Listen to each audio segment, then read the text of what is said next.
सुनील, देखिए, जिस मंच पर बैठे हैं इसी मंच पर प्रधानमंत्री जी प्रचंड बहुमत प्राप्त करने के बाद जाकर के सरकार की शपथ लिए थे। लेकिन आज बड़े दुख के साथ कहना पड़ रहा है कि 1991 वर्कशिप एक्ट में जो दिया हुआ है कि कोई भी धर्म स्थान से छेड़छाड़ नहीं किया जाएगा इस एक्ट के बनने के बाद, लेकिन आज ये दुखद स्थिति है कि इस एक्ट के आने के बाद लगातार ज्ञानवापी मस्जिद में इस तरह की कार्रवाई हो रही है। और दीन मोहम्मद के केस में जहां तक ये डिसाइड हो चुका है कि वो व्यास परिवार का तहखाना था और ऊपर किसका था ये भी पोर्शन डिसाइड हो चुका है, लेकिन ये धर्म के नाम पर राजनीति करने वाले लोग छिपकर न्यायपालिका के रास्ते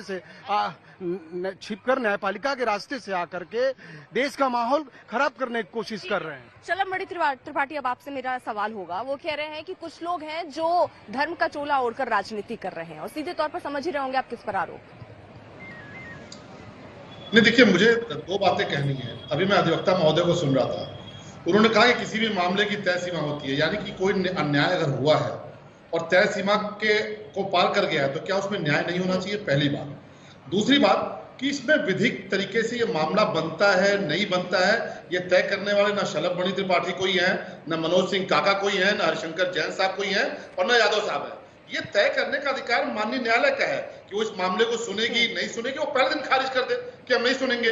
ये कौन से होते हैं ठेकेदार जो कहने वाले कि साहब ये तय सीमा के भीतर न्याय नहीं हुआ तो न्याय नहीं करेंगे? ये कैसी भाषा का इस्तेमाल करते हैं, ये कैसे अपने आप को अधिवक्ता कहते हैं? मुझे बड़ी हैरानी होती है कि ऑनरेबल कोर्ट ने सुना इस पूरे मामले को, ऑनरेबल कोर्ट ने सर्वे करने को कहा है और ये बैठ के दलील कर रहे हैं कि नहीं ठीक है, अन्याय हुआ तो कोई बात नहीं, इतने साल बीत गए अब न्याय नहीं होगा। ये कौन सी हिंदुस्तान की बात कर रहे हैं? दूसरी बात, ये साहब बैठे भी ज्ञान दे रहे थे कि प्रधानमंत्री जी ने यहाँ शपथ ली थी, तो भैया कोर्ट जाओ ना, सुप्रीम कोर्ट जाकर कहिए कि वर्शिप एक्ट था, इसके तहत नहीं हो सकता है। आपसे ज्यादा काबिल कोर्ट बैठी हुई है, आपसे ज्यादा काबिल जजेस बैठे हुए हैं, उन्होंने इस केस को एडमिट किया है, सर्वे का आदेश दिया है। आप कौन से ठेकेदार हैं? प्रधानमंत्री जी ने शपथ ली है और इस देश के बहुमत के आधार पर ली है। आपके पेट में क्यों दर्द हो रहा है? और 2 बार ली है और आगे 2-4 बार लेते रहेंगे। आप ये ज्ञान की बातें मत बताइए, कोर्ट के भीतर आइए। इस देश में रूल ऑफ लॉ सबसे ऊपर है।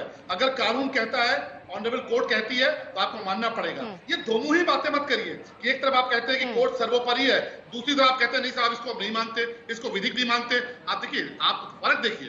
ताजमहल को लेकर ऑनरेबल कोर्ट ने एक फैसला सुनाया, कहीं कोई विवाद नहीं हुआ, सबने शांति से सुन लिया। ज्ञानवापी को लेकर एक फैसला आया, तलवारें निकाल के खड़े हो गए। तो भैया रूल ऑफ लॉ है, तलवारें निकालोगे तो उचित इलाज होगा। कानून का शासन है, सरकार यहाँ बैठी हुई है। ठीक है, ठीक है। नासिर अंसारी साहब, कुल मिलाकर जो ये सर्वे चल रहा है, बार बार कोर्ट को लेकर सवाल उठ जा रहे हैं। ये कहा जा रहा है जो चीजें हिसाब की चल रही हैं वो आपके साथ, आप कोर्ट के साथ हो जाते हैं और जो सही नहीं लगती वो कोर्ट के अगेंस्ट हो जाते हैं। मतलब कि कोर्ट की कार्रवाई, ये कार्रवाई जो हो रही है ये तो कोर्ट के कहने पर ही हो रही है ना, इसको राजनीतिक कहना कहाँ तक ठीक है? ऐसा है ना मैम कि ये इल्जाम लगाना कि जिस मामले में कोर्ट हमारे पक्ष में जाता है उस मामले में हम कोर्ट के मानते हैं, तो ये तो सबसे पहले ये इल्जाम वहीं पे खत्म हो जाता है कि बाबरी मस्जिद उठाकर दूसरों को दे दी गई, हमने उसे कबूल कर लिया। लिहाजा ये इल्जाम तो सिरे से गलत है। और रही बात राजनीति की, अगर ये राजनीति नहीं है तो दिल्ली से आकर यहाँ बनारस की फिजा में इस तरह के माहौल को पैदा करना, बनारस में 800 साल से काशी विश्वनाथ मंदिर व्यास का जो परिवार रह रहा है, उसी के अशोक द्विवेदी जी का कल मैं देख रहा था तो उन्होंने बताया कि शिवसेना की स्थापना से पहले श्रृंगार गौरी का यहाँ भी मौजूद है, हमें पता ही नहीं था। उन्होंने तो मकान नंबर के साथ बताया कि वो बांस फाटक पे मौजूद है और उस पर कभी जल चढ़ता ही नहीं श्रृंगार गौरी। मैं उनके तथ्य की बात कर रहा हूँ, ये इल्जाम हम पर लगा। आप उनके तथ्य स्वीकार कर लेते हैं, बाकी हिंदू पक्ष भी तो तथ्य दे रहे हैं, आप उनमें से किसी के तथ्य क्यों नहीं स्वीकार करते? मैं तथ्य को स्वीकार करता हूँ, ना कि आपको किसी की बात अच्छी लगती, किसी की बात अच्छी नहीं लगती, या तो आप अपने इंडिविजुअल बात कीजिए। अगर आप एक का उदाहरण दे रहे हैं तो यहाँ बैठे जितने लोग हैं वो तो कह रहे हैं, वो कह रहे हैं कि तहखाने में गर्भगृह है, वो ये कह रहे हैं कि वहाँ हिंदू मंदिर है, तो आप उस तर्क को नहीं स्वीकारते हैं। लेकिन अगर कोई और तर्क देता तो आप उसको स्वीकार कर लेते हैं। उसी पर हम आ जाते हैं। अभी जैसे भाई साहब ने भी कहा कि ये चीज तो 1936 के जो मुकदमा हुए थे दीन मोहम्मद के, उसका हवाला बार बार दिया जाता है, लेकिन उसके जजमेंट का हवाला नहीं दिया जाता।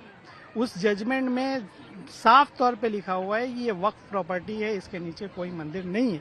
ये जब डिसाइडेड हो चुका है 1937 के जजमेंट में, तो फिर इसको बार बार वो करना सिर्फ माहौल को बिगाड़ने। यहाँ तथ्य अब, और 2 बातें आपने हमसे कही कि हम उनके तथ्य को मानते हैं, हम उनके तथ्य को नहीं, हमने कहा कि वो ये तथ्य पेश करते हैं उनके तत्व में और भी चीजें हैं, लेकिन उनके तत्व में भी ये चीजें नहीं है जो आज उठाई जा रही है। अजय शर्मा जी वो ये कह रहे हैं कि कुछ तथ्य हैं जो कुछ हिंदू पक्षी हैं जिसमें इस पूरे मुद्दे में कुछ अलग राय रखते हैं, लेकिन आप लोग यहाँ पर, आपको भी क्या लग रहा है कि राजनीति से प्रेरित होकर, क्योंकि याचिका भी देने 5 महिलाएं जो हैं वो दिल्ली की आई हुई है, तो दिल्ली से आके क्या लोग माहौल बिगाड़ रहे हैं? ऐसा है कि शहर का माहौल अच्छा रहे, ये हम भी चाहते हैं, लेकिन आप ये भी नहीं नकार सकते कि वहाँ मंदिर और मस्जिद की जो लड़ाई चल रही है उसके मूल में क्या था। स्थान प्रधानम न कि बल प्रधानम। आपका जब बल चला, आपने मंदिर तोड़ा, वहाँ मस्जिद बना दिया। इसके पहले जब हम सनातनियों का बल चला तो उस स्थान पे जाके हमने मंदिर बना दिया। वहाँ के मूल में क्या था? ज्ञानोदक तीर्थ, जिसको भगवान शंकर ने स्वयं अपने त्रिशूल से खोदा है। तो मैं इन्हीं से भाई साहब से पूछना चाहता हूँ, भाई साहब आप जरा बता दीजिए कि क्या आप मंदिर में बैठ करके, किसी देवता के शरीर पे बैठ करके आप कभी नमाज पढ़ना चाहेंगे? ऐसा है कि प्रश्न, अगर आप प्रश्न करेंगे तो उस प्रश्न का आपको ये जवाब दे दें। ये आप देखिए, अगर हम धर्म के उस पे जाएंगे तो बहुत सारे दावे हो सकते हैं। आपका ये दावा है, लेकिन क्या भगवान शिव ने वहां पे आके खोदा था? जब ये चीज प्री डिसाइडेड 1937 में हो चुकी है, और यही नहीं, बाबरी मस्जिद के मामले में भी सुप्रीम कोर्ट के जजमेंट में ये कहा गया कि उस जगह पे मंदिर तोड़ के मस्जिद नहीं बनाई गई थी, आस्था की बुनियाद पर फैसला किया। ये पूरा मामला तो कोर्ट की ही तरफ से कहा जा रहा है, तो अब आपको यही फैसला क्यों नहीं सही लगा?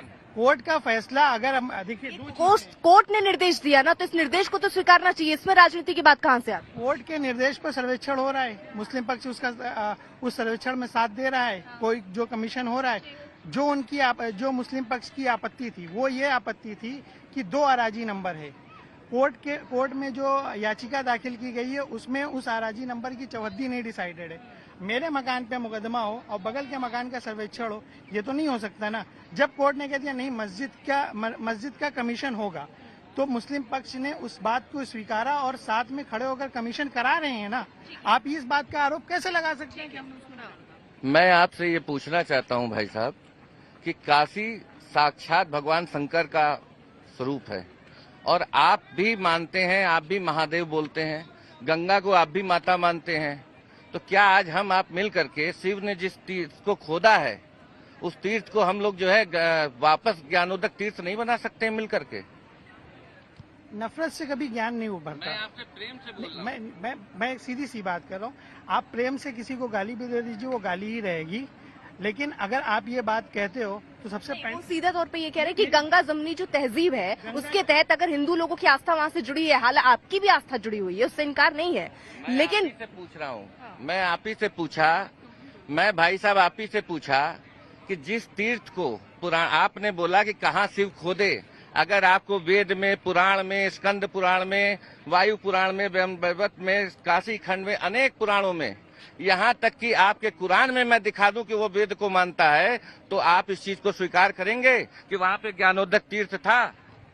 मैम देखिए, पहली चीज तो ये कि ये मुद्दों से भटकाने वाली चीज। यहाँ पे हम लोग ज्ञानवापी सर्वेक्षण और संविधान के दायरे के अंदर रह के बात करें तो उचित होगी। अगर हम धर्म की बात करेंगे, हम कोई भी टिप्पणी इनके धर्म पर करेंगे, वो मैं भी प्रेम की बात कर रहा हूँ। जो आप कर रहे हो वो प्रेम नहीं है सर, वो एग्जैक्टली वो एक टिप्पणी है, जिस टिप्पणी के जवाब में जब हम टिप्पणी देंगे तो वो वाद प्रतिवाद का रूप ले लेगा, ना कि किसी मोहब्बत और प्यार की बात बचेगी।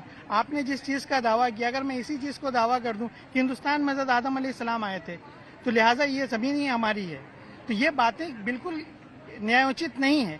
हम यहाँ इस वक्त जो जिस समाज में रह रहे हैं, वो समाज हमारे देश के संविधान से चलता है, वो समाज, और इसको हर किसी ने तस्लीम किया। क्या संविधान खाली जो है मस्जिद के लिए ही बना है, मंदिरों के लिए नहीं बना है? सबके लिए है।